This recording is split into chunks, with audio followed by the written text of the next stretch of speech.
ゆっくり解説。テレビが宝物だった時代、昭和の子供たちが夢中になった60年代後半の国産テレビアニメベスト10。こんにちは、皆さん。昭和の懐かしいアニメ解説の時間よ。前回は日本のテレビアニメ黎明期を振り返ったけど、今回はその続きからね、マリサ。その通りだぜ、レイム。今回は1966年から69年に焦点を当てるのぜ。この時代はイザナギ景気っていう好景気に沸いて、暮らしが豊かになったんだ。そして何より、テレビの世界に革命が起きたんだ。革命って？あ、もしかしてカラーテレビのこと？うちに来た時のこと覚えてるわ。画面がパッと色づいた瞬間は、本当に魔法みたいだったもの。そう、それだ。お茶の間にカラーテレビが普及し始めて、アニメの世界もモノクロから総天然色へと劇的に進化したんだぜ。それに伴って、スポーツ根性や魔法少女、妖怪ものまで、今につながる様々なジャンルの傑作が一気に花開いたんだ。今日はそんなアニメ黄金時代の幕開けを飾った名作たちを、ランキングで紹介していくぜ。第10位、秘密のアッコちゃん、1969年。さあ、いよいよランキングの始まりね。記念すべき第10位は、一体どんなアニメなのかしら？第10位は、ギャグ漫画の神様、赤塚不二夫先生の数少ない少女漫画が原作だぜ。1969年放送開始、秘密のアッコちゃんだ。アッコちゃんってくまくまやこんよね。サリーちゃんに続く、東映魔女っ子シリーズの第2弾だったかしら？その通り、ごく普通の女の子が魔法の力を与えられるっていう、後の変身ヒロインものの元祖的な作品になったんだ。最大の特徴は、何にでも変身できる魔法のコンパクトを使ったことだな。女の子が憧れの職業に変身するっていうのが、すごく夢があったわよね。私も小さい頃、手鏡で真似したもん。テクマクマヤコンって、ああ、大ヒットしたよな。平均視聴率は19.8% を記録して、女の子たちを夢中にさせたんだぜ。ただ明るく楽しいだけじゃなく、当時の社会を映したシリアスな話も多かったんだ。そうなの？変身して遊ぶだけのアニメじゃなかったのね。ああ、特に最終回は感動的だぜ。台風で遭難しかけたお父さんの客船を救うために、アッコはコンパクトに世界中の鏡の光を集めて灯台代わりにしたんだ。船は助かったんだが、力を使い果たしたコンパクトは消えちまうんだぜ。そんな、自分のためじゃなく、お父さんを助けるために魔法の力を、なんてけなげで、素敵な最終回なの。だろ？あのコンパクトは商品化を狙ったものらしいが、物語の魂は本物だったんだ。女の子の変身願望を叶えつつ、大切なものを守る強さを描いたコンセプトは、その後の魔法少女アニメのスタンダードを築いた、まさに歴史的な作品なのぜ。第9位、怪物くん、1968年。第9位ね。次はどんなアニメが登場するのかしら？ワクワクするわ。第9位は、藤子不二雄先生の代表作の一つだぜ。1968年放送開始のモノクロアニメ、怪物くんだ。怪物くん、怪物ランドのプリンスよね。ドラキュラ、狼男、フランケンをお供に連れて、人間界で修行する話だったわね。よく覚えてるな。わがままだけど憎めない怪物くんに、インテリ気取りのドラキュラ、料理上手の狼男、そして、フンガー、しか言わないけど心優しいフランケン。このデコボコトリオのやりとりが最高だったんだぜ。個性豊かなキャラクターばかりで、見ていて本当に楽しかったわよね。特にこのモノクロ版は、カラー版とは違う独特の雰囲気を持っていた気がするわ。そうなんだ。モノクロならではの不気味さというか、シュールな味わいが深かったんだよな。そしてこの作品を語る上で絶対に外せないのが、エンディングのナレーションだぜ。ナレーション？誰がやっていたの？なんと、日曜洋画劇場の解説でおなじみ、映画評論家の淀川長春さんだ。毎回、登場した怪物について優しく解説してくれて、最後は決め台詞で締めくくるんだぜ。まさか、さよなら、さよなら、さよならってこと？その通り、まさかアニメで淀川さんの声が聞けるなんて、子供心にものすごいインパクトだったぜ。本編の面白さはもちろん、この豪華な演出も、怪物くんが伝説のアニメとして語り継がれる理由の一つなんだぜ。第8位、サイボーグ009、1968年。第8位の発表ね。次はどんなヒーローが登場するのかしら？第8位は、石ノ森章太郎先生のライフワークとも言われる不朽の名作だぜ。1968年放送開始のモノクロアニメ、サイボーグ009だ。009、悪の組織ブラックゴースト団に改造された9人のサイボーグ戦士が、平和のために戦う物語よね。子供心に、ちょっとシリアスで大人っぽい雰囲気を感じていたわ。その通り、このアニメは、ただの完全懲悪じゃなかったんだ。望まずして兵器に改造されてしまったサイボーグたちの苦悩や葛藤、他がために戦うのかっていう重いテーマを、真正面から書いていたんだぜ。そうだったわね。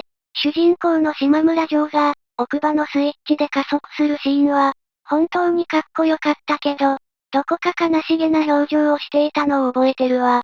ああ。そして、この作品が画期的だったのは、国籍も能力もバラバラな9人がチームで戦う、グループヒーローの草分け的存在だったことだ。このスタイルは後のヒーローものに絶大な影響を与えたんだぜ。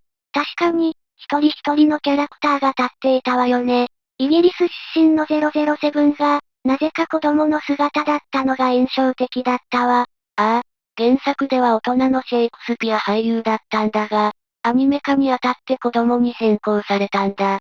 シリアスな物語の中で、視聴者である子供たちの視点に立つ、重要な役割を担って大人気になり、キャラクター人気投票で1位になったこともあるらしいぜ。反戦という重いテーマを扱いながらも、子供たちが感情移入できるキャラクターを用意する。そんな懐の深さも、この作品が時代を超えて愛される理由なんだろうな。第7位、妖怪人間ベム、1968年。続いて第7位ね。なんだか、背筋がゾクゾクするような、独特の雰囲気を感じるわ。その感覚は正しいぜ、レイム。第7位は、子供たちの心に強烈なインパクトと、ある種のトラウマを植え付けた伝説のホラーアニメだ。1968年放送開始、妖怪人間ベムだぜ。出たわね。あのオープニングナレーション。それは、いつ生まれたのか誰も知らない。っていうのが、怖かったけど引きつけられたわ。ああ、ベム、ベラ、ベロ。醜い体に正義の心を宿した3人の妖怪人間の、たった一つの願いは、早く人間になりたいということ。その切実な願いが、物語全体を悲しい空気で包んでいたよな。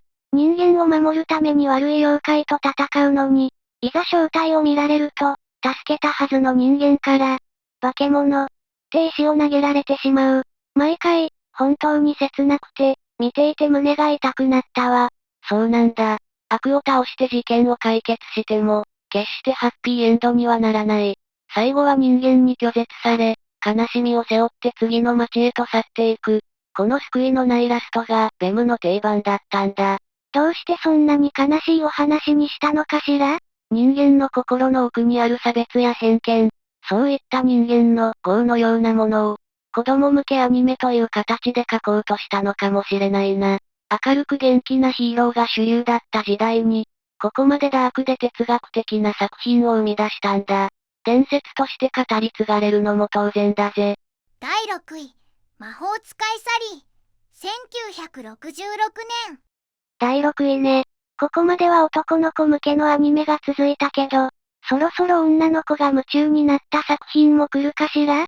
いいところに気づいたな、レイム。第6位は、アニメの歴史を語る上で絶対に外せない、伝説の作品だぜ。1966年放送開始、魔法使いサリーだ。サリーちゃん、マハリクマハリタ、よね。日本で最初の女の子向けテレビアニメって聞いたことがあるわ。その通り、まさに魔法少女っていう一大ジャンルを生み出した元祖なんだ。しかも原作は鉄人28号の横山光輝先生なんだぜ。当時大ヒットしたアメリカのドラマ、奥様は魔女に、影響を受けて生まれた作品なんだ。鉄人の先生が魔法少女。それは意外だわ。それにしても、どうしてそんなに伝説って言われるの？有名な話があるぜ。実はこのアニメ、最初は魔法使いサニーって名前だったんだ。でもスポンサーの日産がサニーって車を発売したから、急遽サリーに変更されたっていう逸話があるんだぜ。車の名前と被ったから。そんな裏話があったなんて面白いわね。だろ？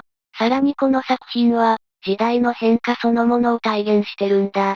放送開始当初はモノクロだったんだが、第18話からカラー放送になったんだぜ。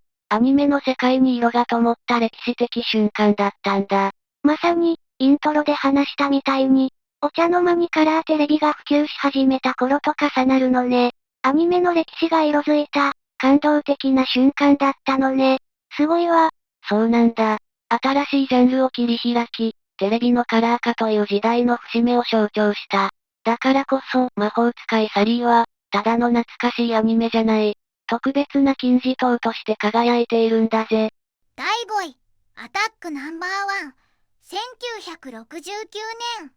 いよいよベスト5ね。第5位は、聞くだけで思わず苦しくったってって口ずさんじゃう。あの作品かしら？その通りだぜ、レイム。第5位は、日本中にバレーボールブームを巻き起こした、女子スポコンアニメの金字塔。1969年放送開始、アタックナンバーワンだ。きたー、鮎原梢よね。それまでスポコンって男の子のものっていうイメージだったけど、このアニメは本当に画期的だったわ。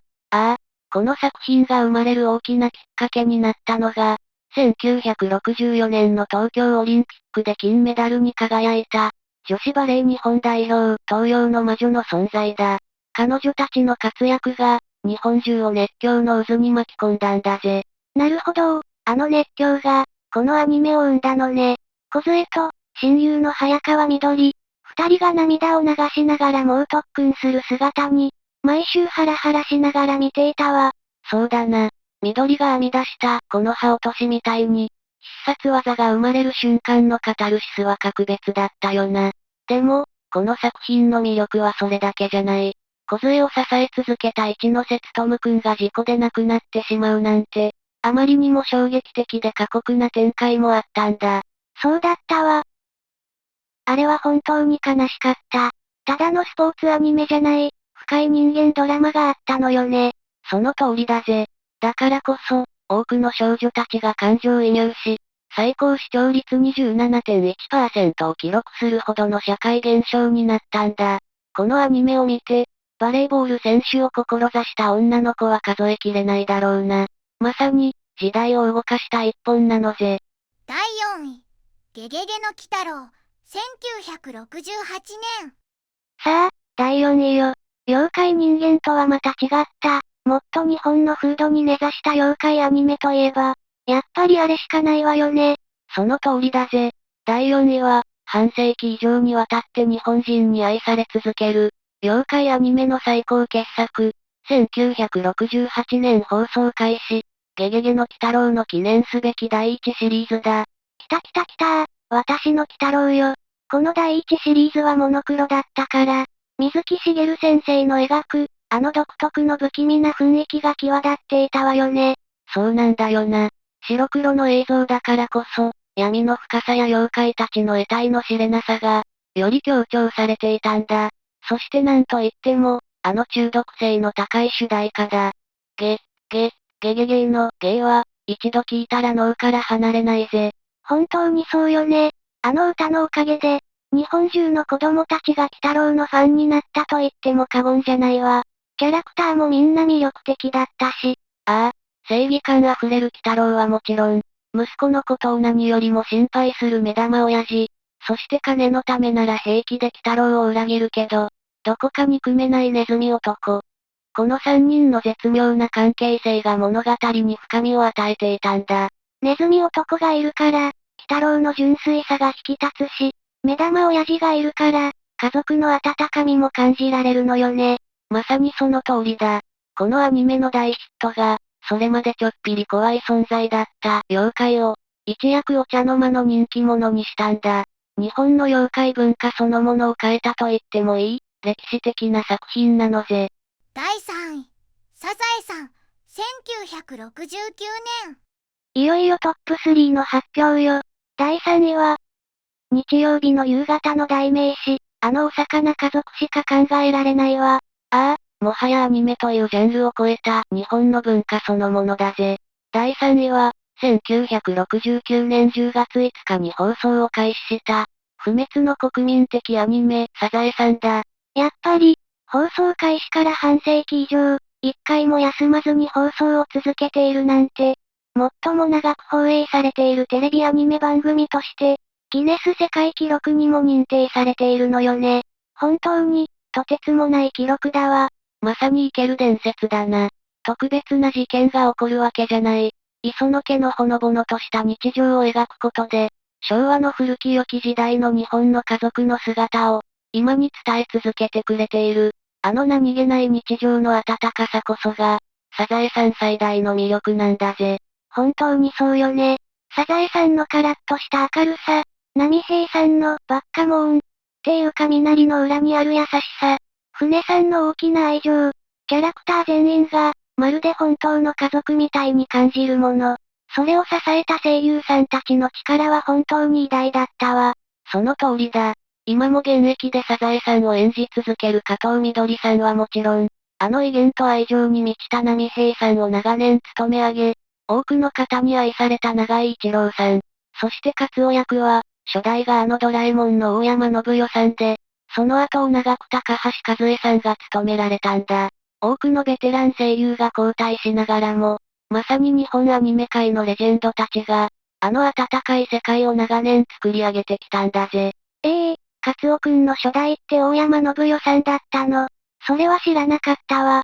でも、日曜の夕方にサザエさんのエンディングテーマを聞くと、明日からまた仕事や学校だって、ちょっぴり寂しい気持ちになっちゃうのよね。それこそが有名なサザエさん症候群だな。日本人の多くが同じ気持ちになるってことは、それだけこのアニメが、私たちの生活サイクルに深く刻み込まれているって証拠なんだぜ。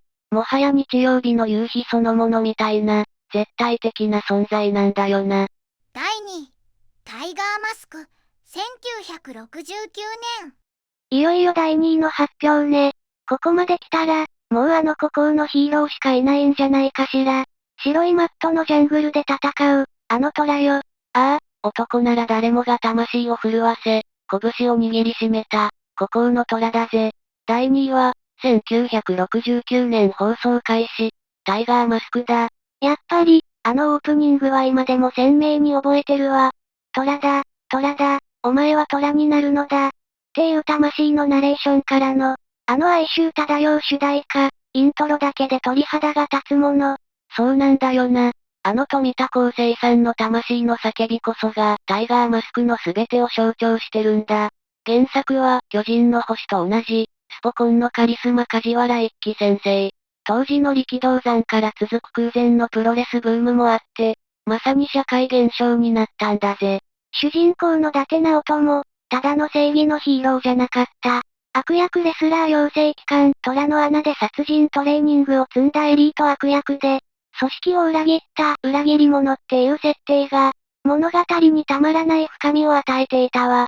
その通りだ。リングの上では、ルール無用の残虐な刺客レスラーと命がけの死闘を繰り広げ、リングを降りれば、ちびっこハウスの子供たちを誰よりも優しく見守るお兄さん。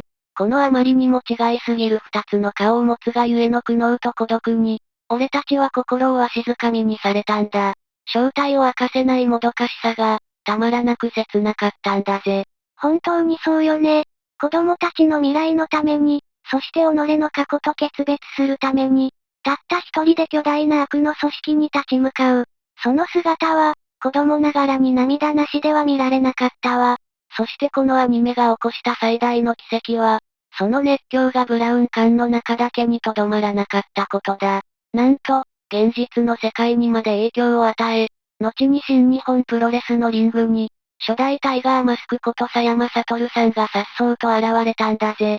知ってるけど、改めて聞くとやっぱり凄すぎるわ。アニメのヒーローが、本当に目の前に現れたってことよね。そういうことだ。初代タイガーマスク佐山悟さんが見せた華麗な空中殺法は、まさにアニメから飛び出してきたかのようで、日本中を熱狂の渦に巻き込んだ。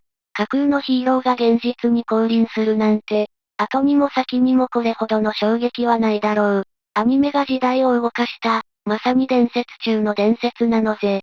第1位、巨人の星、1968年。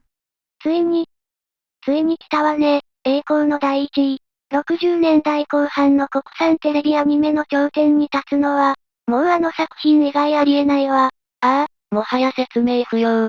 スポコンという言葉をこの世に生み出し、その後のすべてのスポーツ漫画アニメの原点にして頂点となった不滅の金字塔。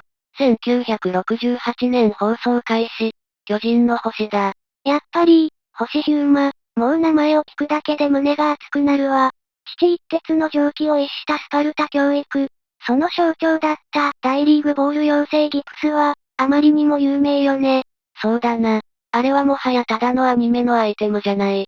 昭和という時代の根性そのものを象徴する伝説のギプスだぜ。そして、厳しすぎる親子関係をたったワンシーンで表現したちゃぶ台返し。あれほど衝撃的で、かつ雄弁なシーンは他にないだろうな。本当にそう思うわ。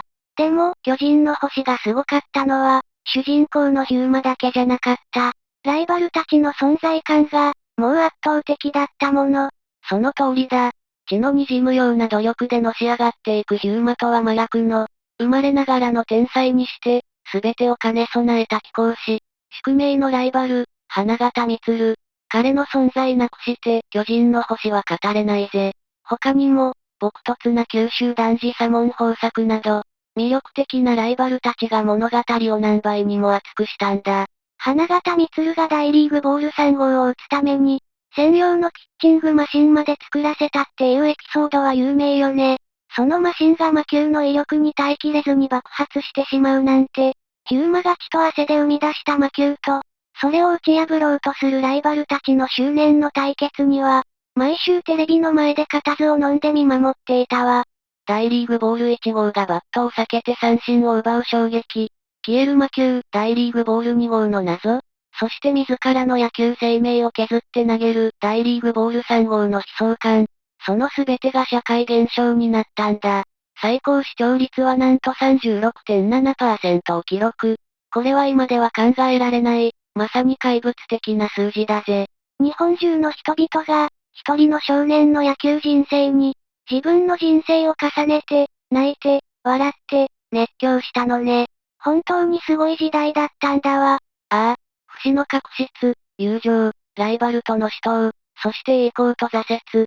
ただの野球アニメじゃない、濃厚すぎる人間ドラマがそこにはあった。60年代後半というアニメ黄金時代の幕開けを告げ、その頂点に燦然と輝き続ける不滅の星。それが、巨人の星なんだぜ。総評、まとめ。いやー、すごかったわね。こうして振り返ると、60年代後半って本当に名作だらけだったんだって実感するわ。ああ、まさにアニメ黄金時代の幕開けだったんだぜ。魔法少女にスポーツ根性、妖怪物からヒーロー、そして国民的ファミリーアニメまで、今あるアニメのジャンルの原型のほとんどが、このわずか数年の間に生まれたんだからな。友情、努力、家族愛、大切なテーマを真正面から描いていたから、半世紀以上経った今も私たちの心に残り続けているのね。皆さんの思い出のアニメは何ですか？ぜひ、コメントで教えてくださいね。みんなの熱いコメント、待ってるぜ。この動画が面白いと思ったら、高評価とチャンネル登録をよろしく頼むのぜ。それじゃあ、また次の動画で会おうぜ。最後までご視聴いただきありがとうございました。これからも役立つ情報をお届けいたしますので、チャンネル登録と高評価をよろしくお願いします。コメント欄でご意見や質問もお待ちしています。それではまた次回お会いしましょう。バイバイ。今日も一日良い日で、またね。